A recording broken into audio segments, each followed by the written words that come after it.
Hello, welcome to daily news paper ఛానల్కి స్వాగతం అండి. మనం ముందుగా ఈనాడు పేపర్లో కొన్ని పడిన కొన్నిటిని మనం క్లుప్తంగా వివరంగా మనం తెలుసుకుందామండి.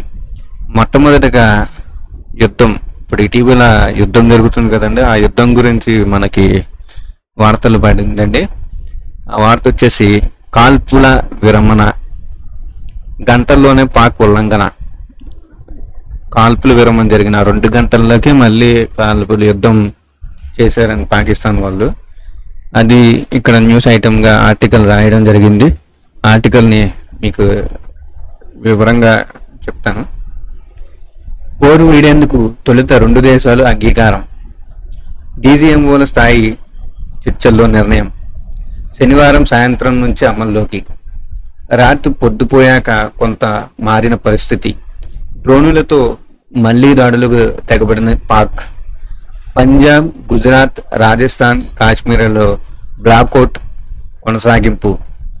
విరమణకు ముందు పాకిస్తాన్లో 8 సైనిక స్థావరాలను ధ్వంసం చేసిన భారత్. కాల్పుల విరమణలో పలు దేశాలు దౌత్యత్యాలు సఫలం. అలాగే ఇక్కడ మొత్తం పూర్తిగా చదివితే, భారత్ పాక్ ఉద్రిక్తలు చల్లార్చినట్లే చల్లారి మళ్ళీ వేడెందుకున్నాయి. అమెరికా మరికొన్ని దేశాల దౌత్యాలతో 2 దేశాల అంగీకారంతో శనివారం సాయంత్రం 5 గంటల నుంచి కాల్పుల విరమణ అమల్లోకి వచ్చింది.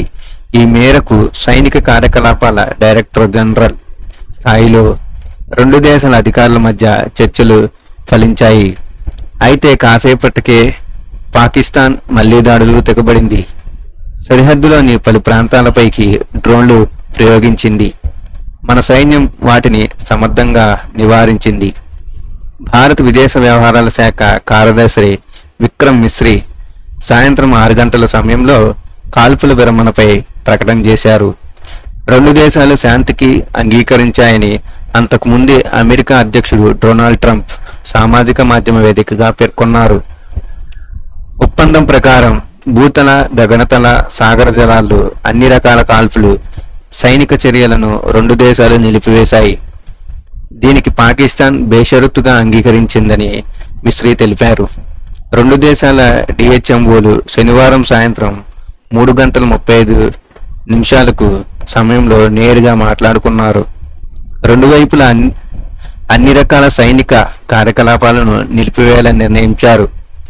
మళ్ళీ వారు 12వ తేదీ మధ్యాహ్నం 12 గంటలకు చర్చలు జరుపుతారు అని వివరించారు. సింధు జలాల ఒప్పందం నిలిపివేత కొనసాగుతుందని స్పష్టం చేశారు. ఎలాంటి ముందస్తు తదుపరి షరతులు లేకుండా, ఇతర అంశాలతో ముడిపెట్టకుండా పాక్ అంగీకారం తెలిసిందని ప్రభుత్వ వర్గాలు పేర్కొన్నాయి. పాక్ విదేశాంగ మంత్రి పాక్కు చెందిన 8 సైనిక స్థావరాలు ధ్వంసం చేశారు. ఇవన్నీ కూడా